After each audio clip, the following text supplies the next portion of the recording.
Hey everybody, it's Peter and I'm here indoors at Jim Gilbert's Wheels and Deals, Jim Gilbert's Power Sports here in Fredericton, New Brunswick with my first indoor video because it's cold outside. And we're going to do a complete review of the Kawasaki KLX 300, which is a bike that I am a huge fan of because I think it fits so many people and does a lot of things so well. But here's the best thing about filming here at Jim Gilbert's Power Sports is I have complete access to the Kawasaki lineup. And in this vehicle in particular, I think that really matters because this vehicle appeals to so many different people depending on the riding that you're doing, there are other vehicles in the lineup that may appeal to you more or less than this one, and this can sort of help us determine what you want to do, and I have access to do reviews on all of those vehicles. So if you have questions and comments about this vehicle or other Kawasaki vehicles, let me know in the comments below and make sure you hit subscribe because I'll answer your comments and I'll also make future videos to make sure that we have a sort of video database of all the questions that you could want to have answers to on the Kawasaki line. Now let's jump into the review. So the KLX 300 is a dual sport bike. That's how Kawasaki classes it, and that's kind of a do-it-all bike, but it doesn't mean it's perfect for everyone. One thing a lot of people want to know is how tall is it? Well, I'm about 6 feet tall and I'm almost flat footing here. So it is a taller bike. There are shorter options of a similar bike if you look at something like the KLX 230. The 230 is available in a 230S model, which does shorten the vehicle up to make it a little bit shorter. But with that, you get a little bit less power, you don't get the liquid cooling. So the 300 is kind of that nice mix for a lot of people. And again, it does a lot of things well. A little bit adventure bike, a little bit on-road bike, a little bit off-road bike, but depending on how you're going to use it is going to depend on which bike is best for you. So let's talk about some of the specifics of this bike. So let's start here with the dash. I recently did a video on the KLR, which of course is a touring adventure kind of king in the Kawasaki lineup, and it does not have one feature that I think is crucially important here on the KLX. This one has a tachometer. Now, to be fair to the KLR, it has a lot of torque. You're not really revving it out to get the power you need. This one with a single cylinder 300cc engine, you are going to be revving it out, and tach is very important. So you do have that here in a nice compact digital gauge cluster. You can see the red line here, 10,500. You've got your speedometer there, kilometers an hour. You've got a clock over here, and then on the left side, you have your odometer and your trip A and trip B. Everything you need, nothing you don't. I like using trip B for things like oil changes. Trip A gives me an idea of what I've got on the fuel tank, and that's kind of the basics for everything you need. To go along with a fairly simple dash, you have fairly simple controls, but you have quality feeling controls, which I think really matters. High beam, low beam, signal lights, cancel there, and a horn down low. The other side simply has the kill switch and the start switch, so again, basic controls. What you do have though are these mirrors right here. Let's talk about them for a second.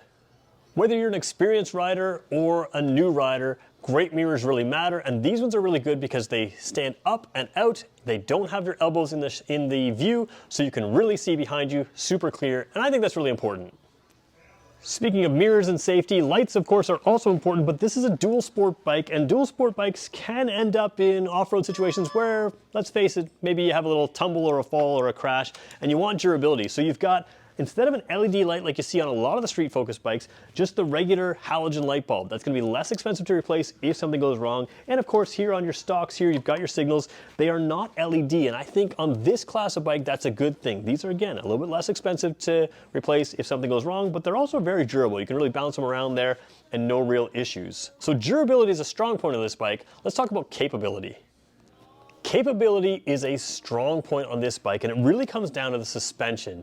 You've got an engine that does just enough. That 300cc single gives you that highway capable speed that you need, also gives you that torque that you need off-road.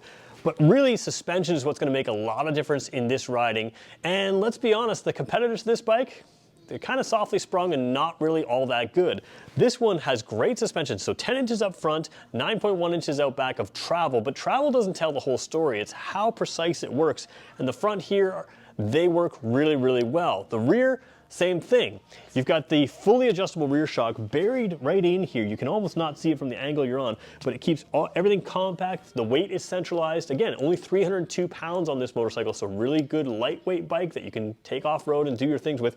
But you've got that good response from the suspension, and that's one of the things that stands out in all the reviews of this bike is how well it rides for what it's supposed to do.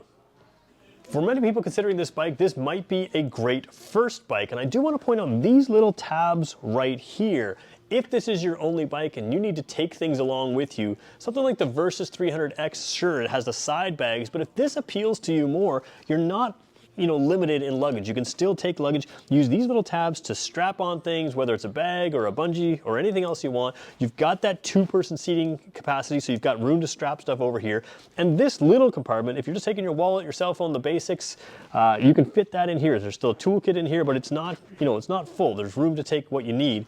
While we have the exhaust in the shot, I should point out that this is a very quiet motorcycle to ride, which I think is a strong point for new riders. You don't want to be drowned out by your own bike. You want to be able to hear the traffic around you, hear other things.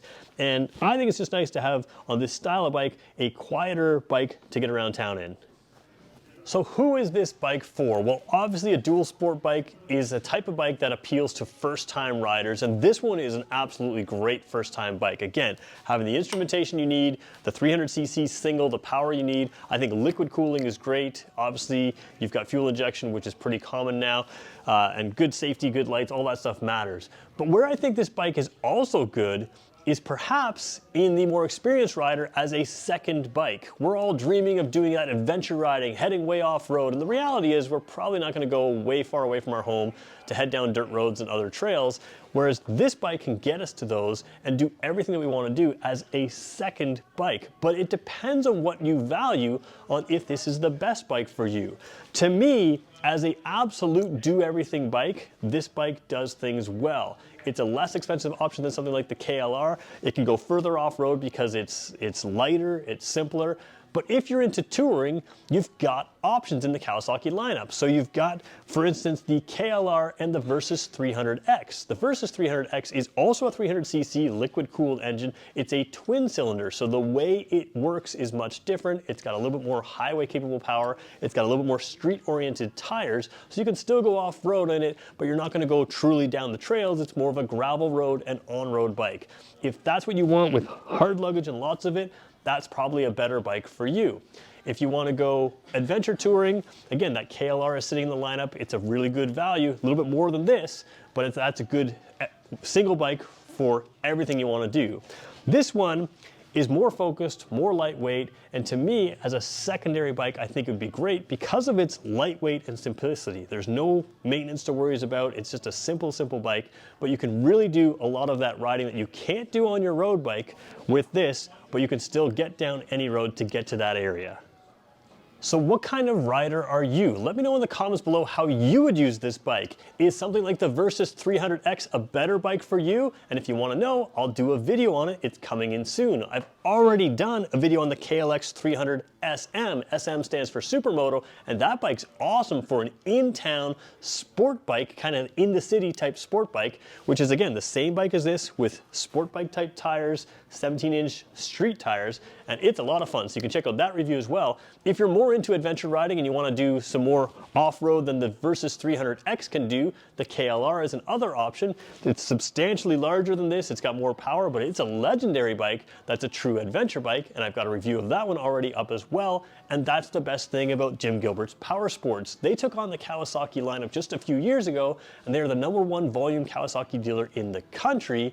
And they give me complete access to their lineup so that I can continue to make videos for you based on your comments and questions. So let me know in the comments and questions what you want to know about this bike and the other bikes in the lineup, and I'll make sure to make a video. Thanks everybody for watching.